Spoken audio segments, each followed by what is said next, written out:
Hello student and welcome to the another video of Hello Alkane Halorine part 5. You know about me, my name is Naveen Singh and you are watching LM MEDG Chemistry.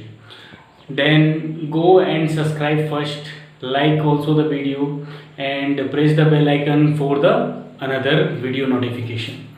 Today we are going to discuss about the method of preparation of haloarine.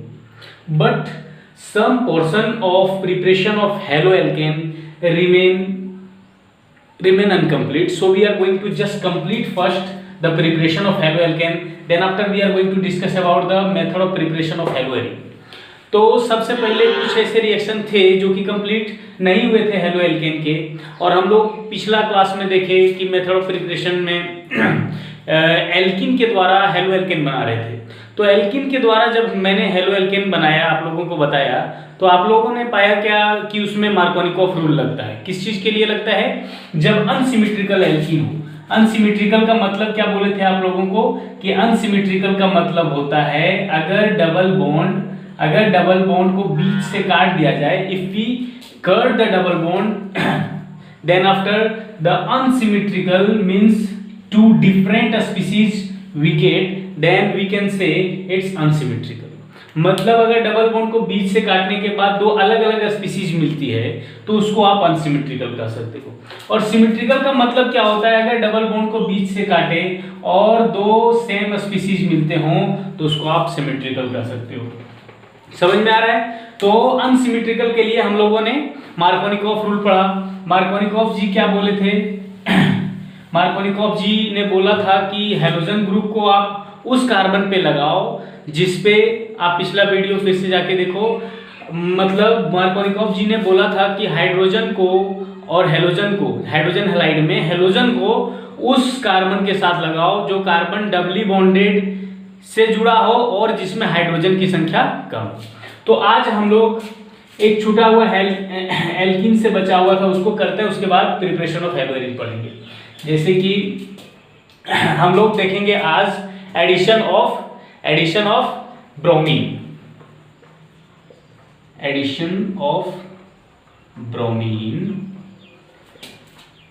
In alkene. तो ध्यान दोगे यहाँ पे हम लोग alkene लेते हैं, simply आप सिमेट्रिकल एल्कीन जैसे इथीन लिए। इथीन का रिएक्शन करवा देंगे किससे बाबू? Br2 से करवाएंगे। इथीन का रिएक्शन हम लोग Br2 से करवा दिए। इथीन का रिएक्शन Br2 से करवा दिए in presence of carbon tetrachloride CCl4।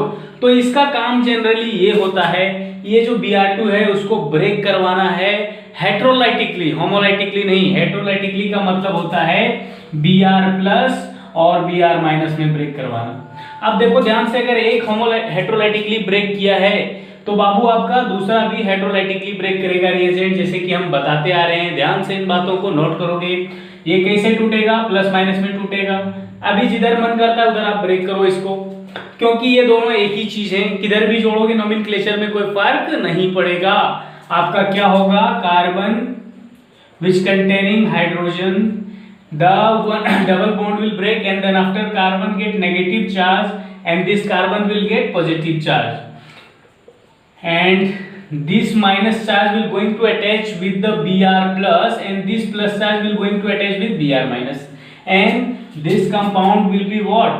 H and one bromine, so here Br, and this carbon contains 2 hydrogen and this bromine will going to attach to this carbon atom, because we know that +- form bond.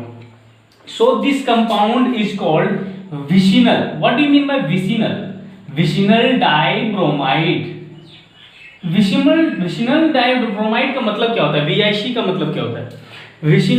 VIC का मतलब विशिनल होता है बाबू, और विशिनल का मतलब होता है, जैसे कि आपको बता चुके हैं पहले भी मैंने, विशिनल का मतलब होता है कार्बन जिसके ऊपर कोई हेलोजन ग्रुप है, वही हेलोजन ग्रुप अगर बगल वाले कार्बन पे लगा हो तो आप उसके लिए विशिनल यूज करते हो। डाई मतलब हुआ दो, जैसे एक ब्रोमीन दो ब्रोमीन है, और ब्रोमीन का हम लोग क्या लिखते हैं? ब्रोमाइड, इसलिए विशिनल डाइब्रोमाइड है।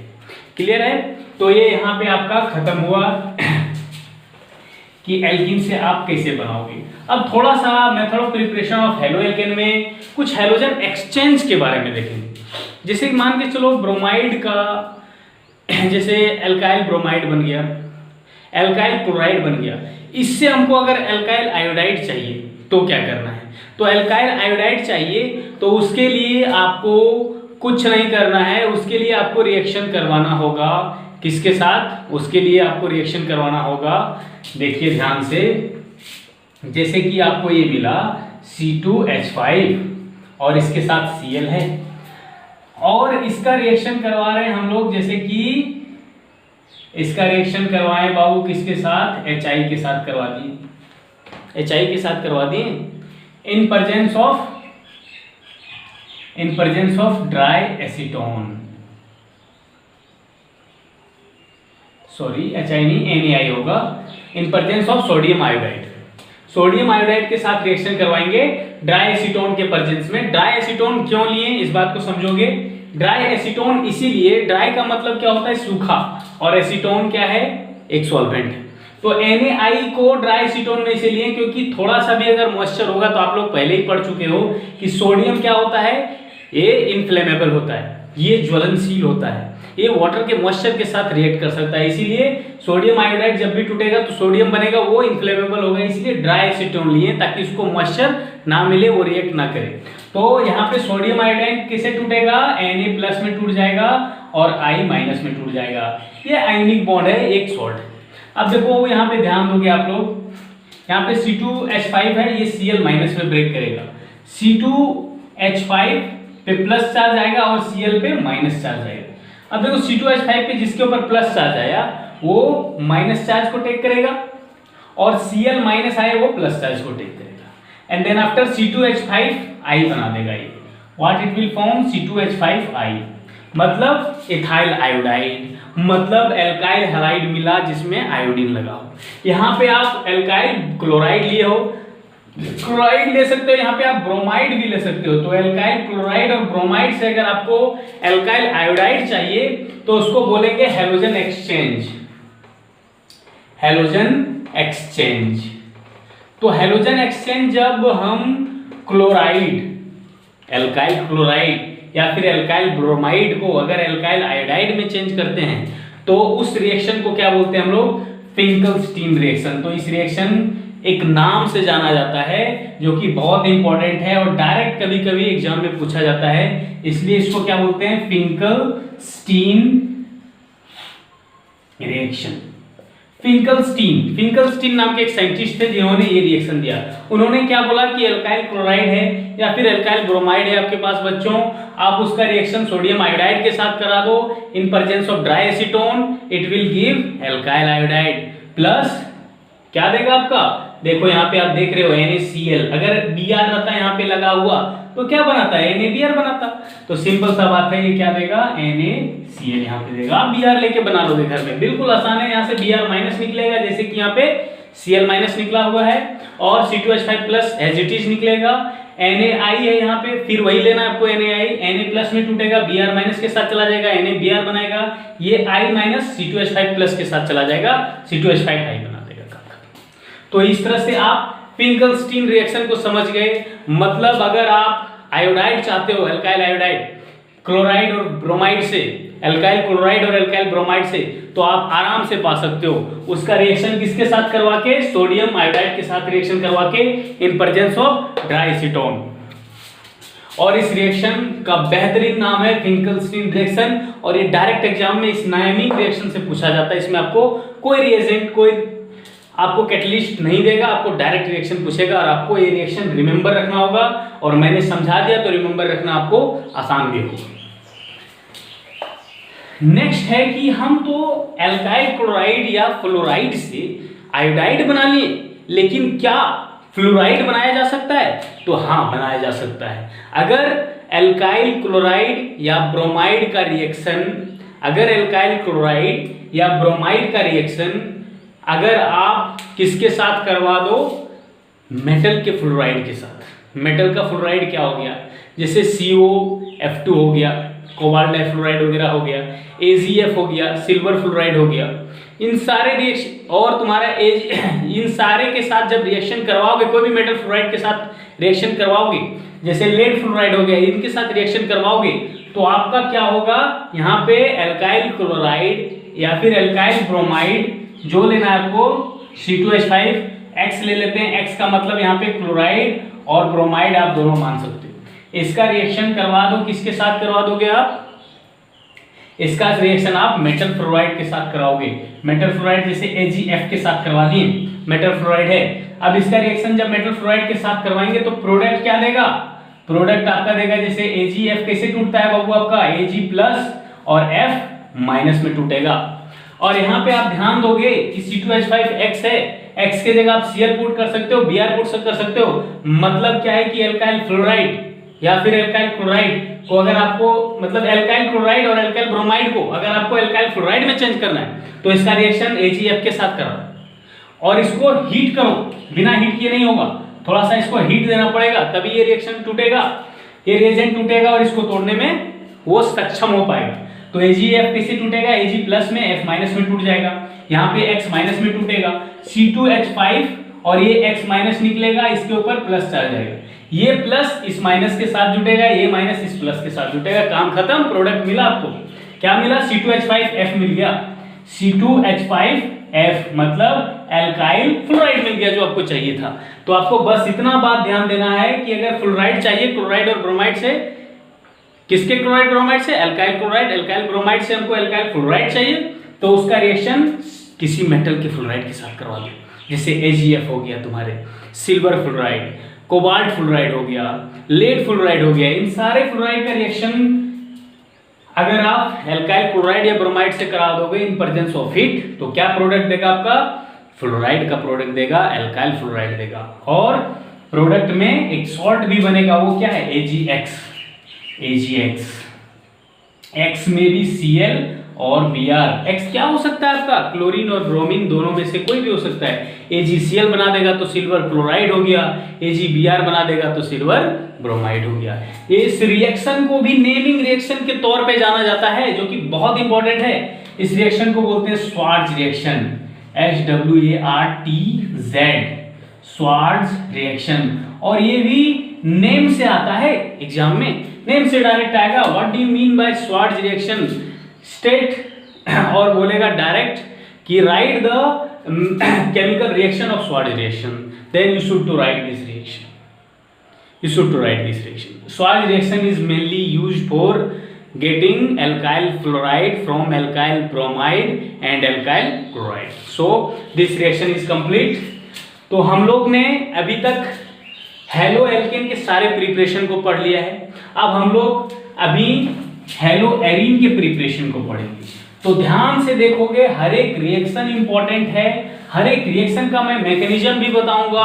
तो ध्यान से जो बच्चा लगे रहेंगे, अभी तक वीडियो थोड़ा स्लो डाल रहे थे मैं, लेकिन अब धीरे धीरे वीडियो मैं जल्दी अपलोड करने का कोशिश करूंगा। मेरे कुछ तबीयत ठीक नहीं होने की वजह से मैं वीडियो स्लो डाला। अभी भी मेरे जीभ में छाले हैं, जैसे बोलने में थोड़ा आपको आवाज़ हो रहा होगा कि थोड़ा सा मेरा जो स्पीच निकल रहा है वो थोड़ा डोल रहा है, आप समझ रहे हो।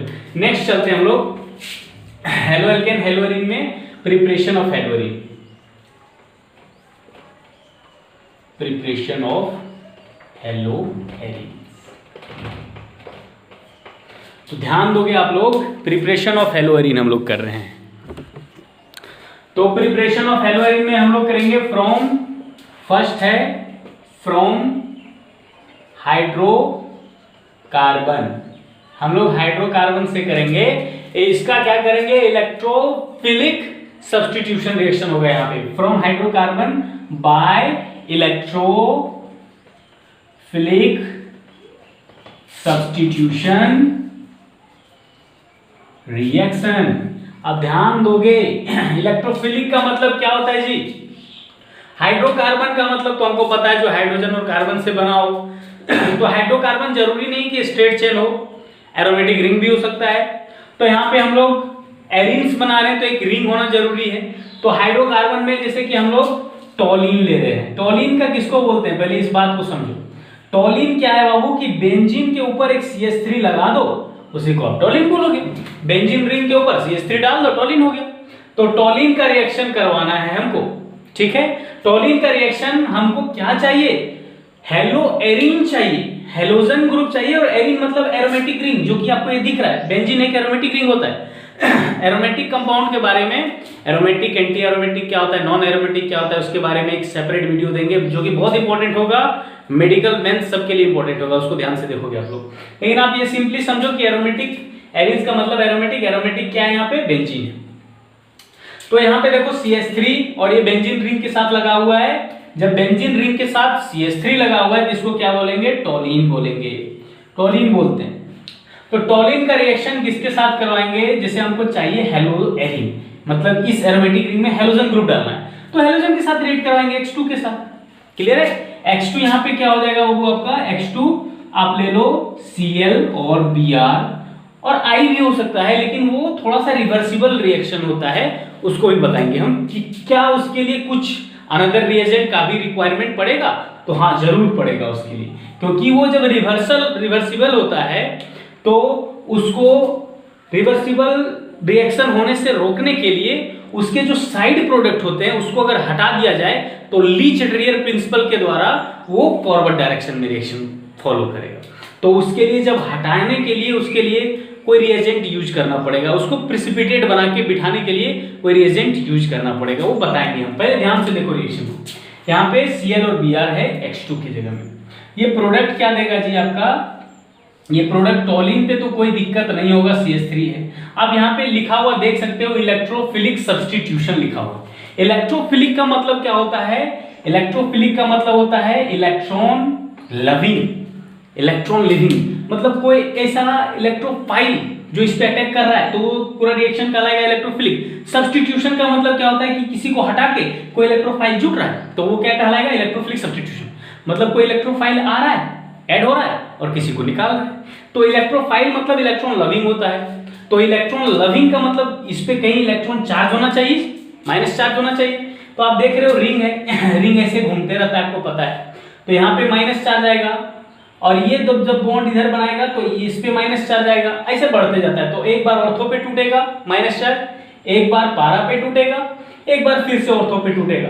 तो इलेक्ट्रॉन रिच कहाँ होगा, टोलीन में। ध्यान से देखो, ऑर्थो पारा मेटा किसको बोलते हैं, पहले भी मैंने समझा दिया लेकिन फिर से बता रहे, ध्यान से देखो। टोलीन में CH3 ग्रुप जो लगा हुआ है उसके जस्ट बगल वाले को ऑर्थो बोलते हैं, मतलब फर्स्ट वाले पोजीशन। ये देखो यहाँ से कोई चला फर्स्ट पोजीशन, सेकंड पोजीशन को मेटा बोलेंगे, इधर से चला फर्स्ट वाले पोजीशन ऑर्थो बोलेंगे। ये देखो फर्स्ट सेकंड वाले को मेटा और थर्ड वाले को पारा बोलते हैं। तो ये ऑर्थो हो गया, ग्रुप के जस्ट बगल वाले ऑर्थो कहलाते हैं, उसके सेकंड वाले मेटा कहलाते हैं और थर्ड वाले पारा कहलाते हैं। तो आप ध्यान से देखो, ये मिथाइल ग्रुप जो लगा हुआ है बेंजीन के ऊपर तो वो टोलीन कहलाएगा। टोलीन का रिएक्शन जब Cl2 या फिर Br2 से करवाएंगे तो एक बार क्या होता है, ऑर्थो पे जाके जुड़ जाता है क्लोरीन, एक प्रोडक्ट ये मिलता है। और यहाँ हाइड्रोजन हिडन होता है, आप सबको पता होगा। तो ये हाइड्रोजन जैसे Cl2 लेते, यहाँ पे आप Cl2 ले सकते हो, Br2 भी ले सकते हो। तो यहाँ पे अगर Cl2 लेते या फिर Br2 लेते तो ध्यान से देख रहे हो कि ये एक Cl एक H के साथ भाग जाएगा, HCl बनाएगा, और दूसरा Cl, दो Cl है, एक H एक Cl भागेगा HCl, और दूसरा Cl ऑर्थो पे आके जुटेगा, तो एक बन गया। और एक और प्रोडक्ट, एडिशनल प्रोडक्ट मिलता है, वो किसमें मिलेगा, देखो पारा पोजीशन पे भी बॉन्ड टूट रहा है, एक बार ऑर्थो पे ये बॉन्ड टूटा, दूसरा पारा पे टूटा, तो ये दूसरा प्रोडक्ट किस पे मिलेगा, पारा पे मिलेगा। ध्यान से देखोगे, इसका थोड़ा बहुत और इलस्ट्रेट करके हम समझाएंगे। तो ये क्या कहलाएगा, ऑर्थो क्लोरोटोलिन, ये पारा क्लोरोटोलिन कहलाएगा, ऑर्थो क्लोरोटोलिन ये कहलाएगा बाबू आपका पारा क्लोरोटोलिन। तो ध्यान दोगे जी आप लोग कि सर ये दो प्रोडक्ट मिल रहा है तो फिर ये मिक्सचर हो जाएगा, लेकिन ये मिक्सचर जरूर हो जाता है प्रोडक्ट में, लेकिन इसको सेपरेट करना उतना ही आसान होता है।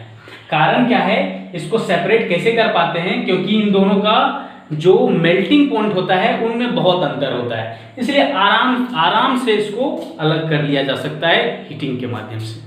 तो आप ये देख पा रहे हो। तो इसके लिए हम फिर से इसका मैकेनिज्म बताएंगे। रिएक्शन हो गया, इस रिएक्शन के लिए जो हमको कैटलिस्ट चाहिए वो बहुत इंपॉर्टेंट है। वो कैटलिस्ट क्या है, वो कैटलिस्ट होगा जैसे FeCl3 आयरन ट्राइक्लोराइड। FeCl3 क्या है, FeCl3 आपका यहाँ पे FeCl3 यहाँ पे आपका क्या है, लेविज एसिड है, ये आपका चाहिए यहाँ पे लेविज एसिड। लेविज एसिड क्या होता है, लेविज एसिड वो होता है जो इलेक्ट्रॉन पेयर को एक्सेप्ट करे। तो इसका अगर आपको मैकेनिज्म समझना है तो आप समझ लो, ये रिएक्शन हो गया आपका, मैकेनिज्म हम बता रहे हैं इसका। तो ध्यान से इस रिएक्शन को आप स्क्रीनशॉट ले लो या तो लिख लो, फिर हम पॉज करके हम इसका मैकेनिज्म को समझा रहे हैं। ध्यान से समझने का कोशिश करोगे, बहुत ही आसान है। इसको मिटाया दिया जा रहा है।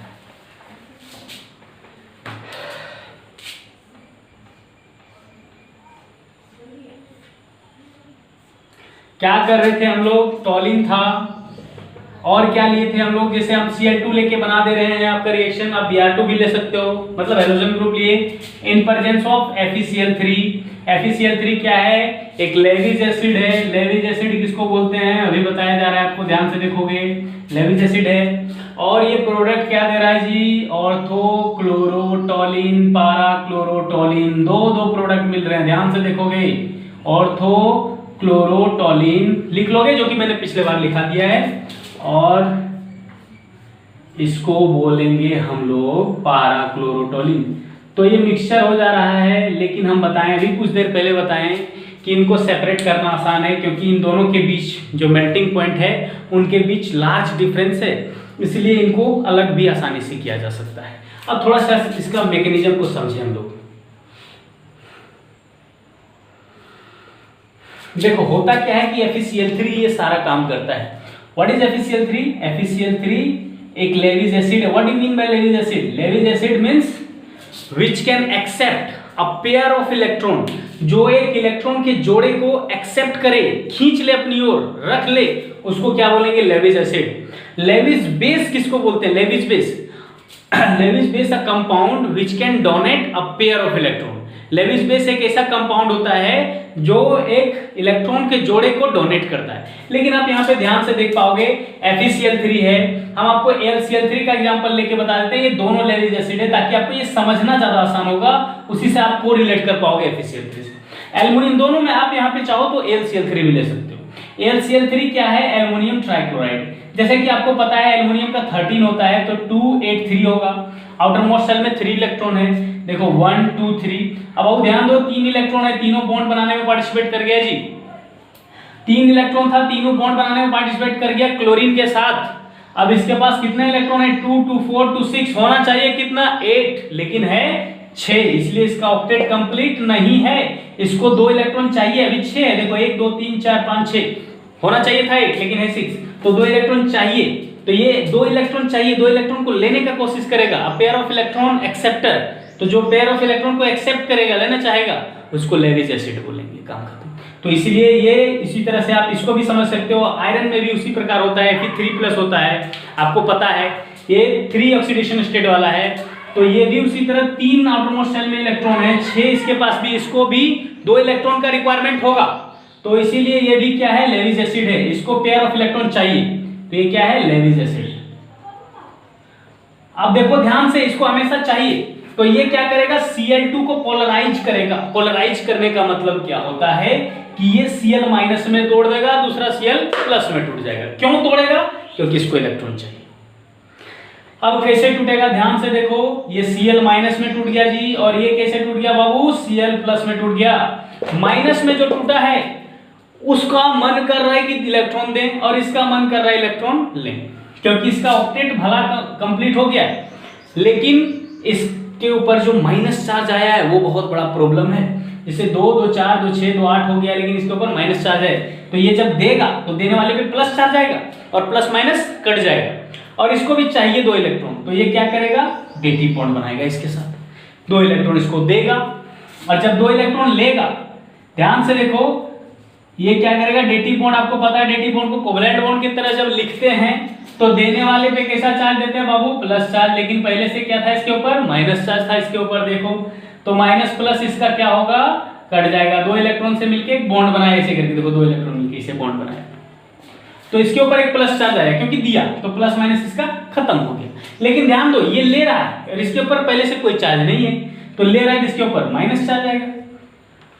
तो ये बन क्या गया? FeCl4-। ध्यान दोगे, थोड़ा ब्लैक बोर्ड मेरा छोटा है, व्हाइट बोर्ड सॉरी, तो रिएक्शन के मैकेनिज्म को मिटा के मैं बताऊंगा, आप लोग पूरा ध्यान देके पढ़ोगे।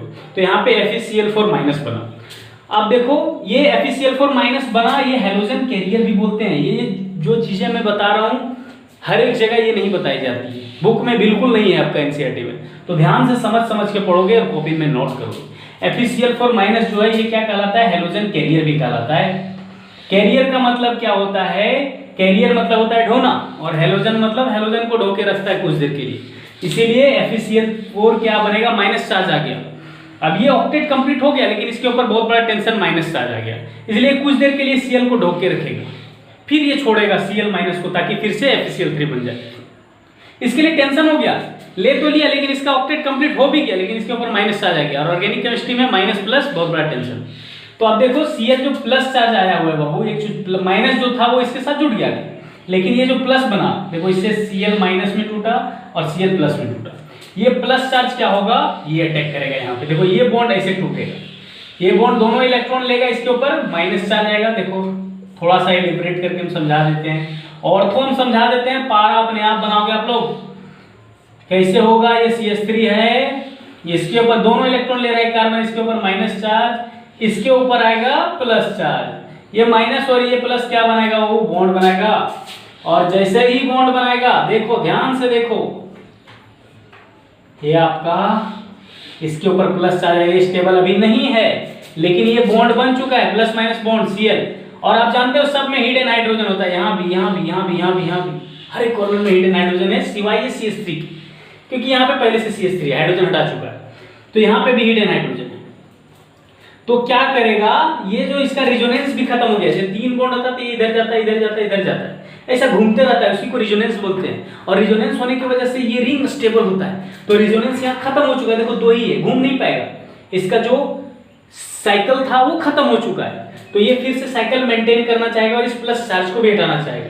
तो यहाँ से क्या होगा, हाइड्रोजन H प्लस के फॉर्म में निकाल देगा, हाइड्रोजन को बोलेगा आप निकलो, H प्लस के फॉर्म में जैसे ही निकलेगा, इस कार्बन के ऊपर कैसा चार्ज आएगा, माइनस चार्ज। ध्यान दे रहे हो, इस कार्बन के ऊपर आएगा माइनस चार्ज, क्योंकि यहाँ से H प्लस निकला है, H प्लस यहाँ से निकल गया, H प्लस निकल गया, और इसके ऊपर आया माइनस चार्ज, और ये माइनस और ये प्लस मिलके क्या बनाएगा, बॉन्ड बनाएगा सिंपली, और ये प्रोडक्ट आपका ये वाला मिल जाएगा। देखो ध्यान से, थोड़ा सा ऊपर बता देते हैं इसको,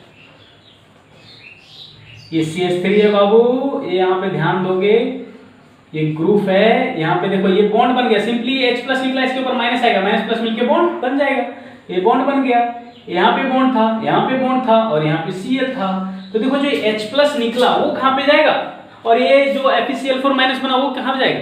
तो प्रोडक्ट मेन मिल चुका है आपका, अब चाहो आगे तो बताओ, नहीं चाहो तो मत बताओ, लेकिन हमको सेटिस्फाई करना है आपको। तो आप ध्यान से देखो, ये जो H प्लस निकला वो H प्लस कहाँ पे जाएगा, ये H प्लस जो निकला ये FeCl4 माइनस के पास जाएगा, क्लियर है। तो ये H प्लस जो निकला वो FeCl4 माइनस के पास जाएगा। तो आप इसको थोड़ा सा मिटा देते हैं, इसको ध्यान से देखोगे, यहाँ तक प्रोडक्ट मिल चुका है, और यहाँ से H प्लस निकला है, और ये FeCl4 माइनस बना है। एक बार फिर से रिवाइज कर रहे हैं, Cl2 कैसे टूटा, Cl प्लस में, माइनस क्या किया, FeCl3 से रिएक्ट किया, FeCl4 माइनस बनाया, प्लस क्या किया, ये देखो ये यहाँ पे माइनस में टूटा, ये माइनस पे प्लस आके बॉन्ड बना दिया, देखो बॉन्ड बन गया, लेकिन यहाँ पे प्लस चार्ज आया क्योंकि ये बॉन्ड इधर खींच रहा है, तो इस प्लस चार्ज को खत्म करने के लिए H प्लस यहाँ से निकल गया, प्लस जब निकलेगा इसके ऊपर माइनस आएगा, माइनस प्लस मिलके बॉन्ड बन जाएगा, ये आपका ऑर्थोक्लोरोटोलिन बन चुका है, ये फर्स्ट वाला प्रोडक्ट। सेकेंड वाला आप उसी तरह बना लोगे यहाँ पे पारा तोड़ के। अब देखो ये बन गया, उसके बाद H प्लस और FeCl4 माइनस का फंडा बचा हुआ जो क्लियर करेंगे अभी। अब देखो जो H प्लस बचा था वो H प्लस क्या करेगा, अब ये यहाँ पे आएगा, देखो इसको भी बहुत टेंशन था Fe को, क्योंकि इसके ऊपर माइनस चार्ज था, ये चाह रहा था कि कितना जल्दी Cl माइनस फिर से निकल जाए, मेरा टेंशन दूर हो जाएगा, ये Cl माइनस फिर से वापस चला जाएगा। जैसे ही जाएगा Cl माइनस, जैसे ही निकलेगा Cl माइनस, और क्यों निकलेगा, क्योंकि यहाँ से H प्लस दिख रहा है, इसको प्लस दिखेगा इसलिए निकलेगा। अब ये क्या करेगा, H प्लस और Cl माइनस क्या बना देगा, वो आपका HCl बना देगा, और ये FeCl3 फिर से वापस आ जाएगा। माइनस चार्ज कहाँ गया, क्योंकि Cl माइनस में निकला है, इसके ऊपर प्लस चार्ज छोड़ेगा, और प्लस माइनस कैंसिल हो जाएगा, ये फिर से क्या बन जाएगा आपका, FeCl3 बन जाएगा, जो कि कैटलिस्ट था। और कैटलिस्ट रिएक्शन में पार्टिसिपेट करते हैं, लेकिन एज इट इज बाहर निकल जाते हैं, वो रिएक्शन के रेट को बढ़ाते घटाते हैं, खुद पूरी तरह से पार्टिसिपेट नहीं करते हैं।